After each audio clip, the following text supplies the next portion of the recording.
નમસ્કાર. શું પોતાના અંગ્રેજી વાક્યોને વધુ પ્રભાવશાળી અને સ્માર્ટ બનાવવા છે? તો એનો જવાબ છે કન્જંક્શન્સ.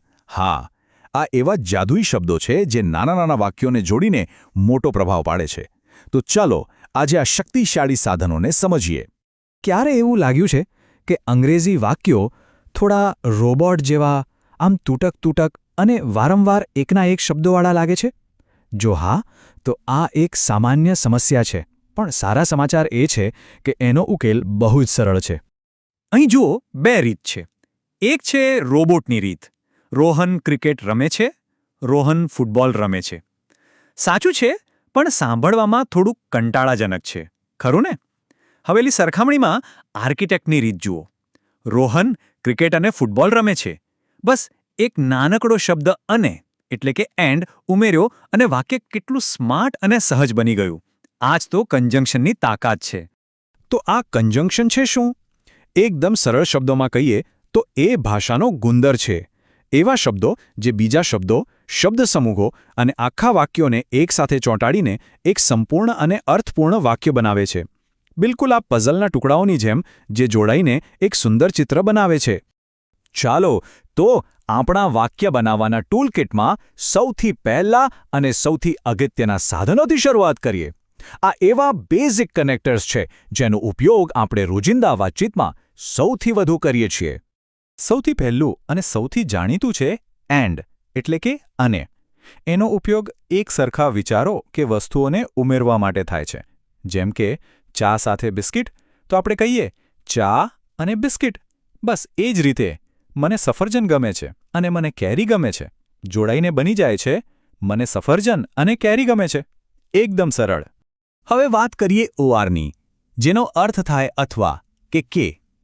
આનો ઉપયોગ ત્યારે થાય જ્યારે આપણી પાસે પસંદગી માટે વિકલ્પ હોય, જેમ કે તમારે ચા જોઈએ છે કે કોફી. અહીં ઓઆર આપણને એક વિકલ્પ પસંદ કરવાનો કહે છે. આગળ આવે છે બટ એટલે કે પણ કે પરંતુ. આનો ઉપયોગ વિરોધાભાસ બતાવવા માટે થાય છે. મતલબ કે જ્યારે બીજું વાક્ય પહેલાં કરતાં કંઈક અલગ કે અણધાર્યું કહેતું હોય. જેમ કે તે ઝડપથી દોડ્યો પણ બસ ચૂકી ગયો. અહીં જુઓ, પરિણામ ધાર્યા કરતાં ઉલટું આવ્યો. એટલે બટ બે વિરોધી વિચારોને જોડે છે. સરસ. તો હવે આપણે બેઝિક સાધનો તો સમજી ગયા. ચાલો હવે થોડું આગળ વધીએ. આ એવા કન્જંક્શન છે જે આપણને કોઈ ઘટના પાછળનું કારણ અને એનું પરિણામ સમજાવવામાં મદદ કરે છે. આનાથી લખાણ વધુ તાર્કિક બને છે. તો હવે આવે છે બીકોઝ, જેનો અર્થ છે કારણ કે. યાદ રાખજો, આ હંમેશા કોઈ ક્રિયા પાછળનું કારણ એટલે કે રીઝન બતાવે છે. જેમ કે કોઈ પૂછે અનિતા કેમ ખુશ છે? તો જવાબ છે અનિતા ખુશ છે કારણ કે તેણી ઇનામ જીતી. ટૂંકમાં બીકોઝ હંમેશા શા માટેનો જવાબ આપે છે. બીકોઝનો જોડીદાર છે સો, જેનો અર્થ છે તેથી અથવા એટલા માટે. જુઓ, જ્યાં બીકોઝ કારણ બતાવે છે ત્યાં સો એનું પરિણામ એટલે કે રિઝલ્ટ બતાવે છે. વરસાદ પડી રહ્યો હતો તેથી અમે અંદર રહ્યા. અહીં સો પછી ક્રિયાનું પરિણામ આવ્યું. તો સૌથી મહત્વની વાત એ છે કે આ બંનેમાં ગૂંચવાવાનું નથી. આ ચિત્ર બહુ સરસ રીતે સમજાવે છે. તે નિશાળે ન ગયો કારણ કે તે બીમાર હતો.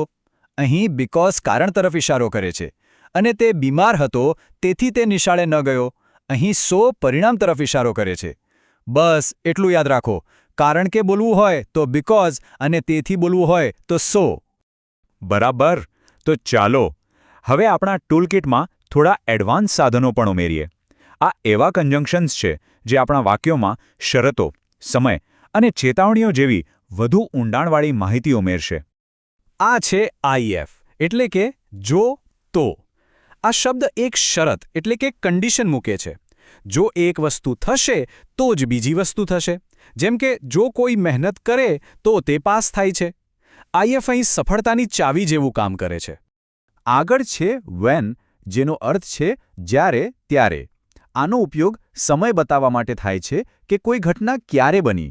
જ્યારે શિક્ષક આવ્યા ત્યારે વિદ્યાર્થીઓ ઊભા થયા. જુઓ, તે બે ઘટનાઓને સમયની એક રેખા પર જોડી દે છે. અને હા, આ ત્રણ બીજા ઉપયોગી કન્જંક્શન્સ પણ છે. અધરવાઇઝનો અર્થ છે નહીંતર, અને એ ચેતવણી આપે છે. ધેરફોર એ સો જેવું જ છે પણ થોડું વધુ ફોર્મલ છે, જે પ્રોફેશનલ લખાણમાં કામ લાગે. અને થો એટલે જો કે છતાં, જે બટની જેમ જ વિરોધાભાસ બતાવે છે. વાહ, આપણે ઘણું બધું શીખ્યા. આ સ્લાઇડ એકદમ કામની છે, એક ઝડપી સારાંશ જેવું. અત્યાર સુધી આપણે જેટલા પણ સાધનો શીખ્યા એ બધાને યાદ રાખવા માટે આ એકદમ પરફેક્ટ ક્વિક રેફરન્સ ગાઈડ છે.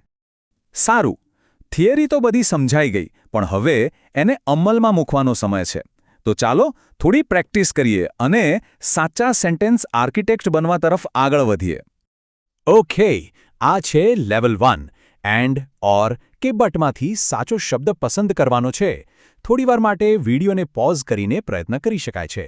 ચાલો હવે જવાબો જોઈએ.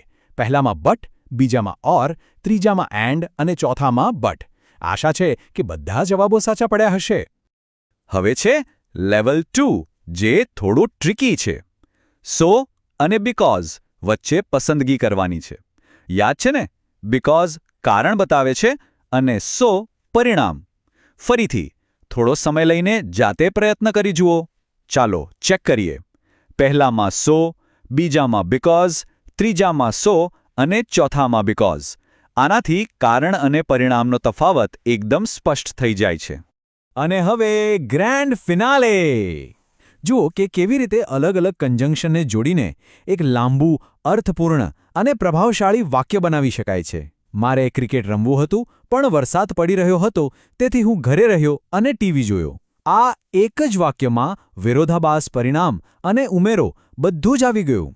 આવા વાક્યો ઈમેલ્સ અને રિપોર્ટ્સને વધુ પ્રોફેશનલ બનાવે છે. આ જ તો એક સાચા સેન્ટેન્સ આર્કિટેક્ટની નિશાની છે. તો હવે આ નવા સાધનો શીખી લીધા છે. હવે નાના, તૂટક વાક્યો સુધી સીમિત રહેવાની જરૂર નથી. જટિલ, રસપ્રદ અને સ્માર્ટ વાક્યો બનાવી શકાય છે. તો સવાલ એ છે કે આગલું અદ્ભુત વાક્ય કયું બનશે? બસ પ્રેક્ટિસ કરતા રહેવી પડશે.